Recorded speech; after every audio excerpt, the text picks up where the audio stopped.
ganyan kalaki, 120 years.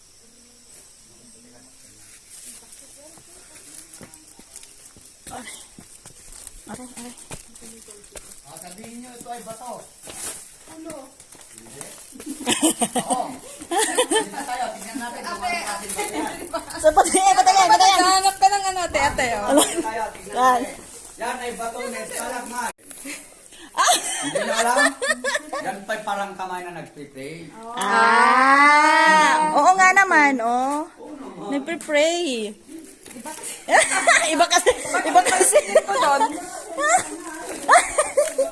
Ito naman ang tinatawag namin Albert Cave kasi may mga meron dito dati pero tiktika na may gold sa katawan sa kapanya sabay-sabay kinuha noong year 2007. At ito naman ay parang sapatos lang po ito noon ay napakahan pinagkapapicturan. Akalain na natin na may buhos pala sa gitna.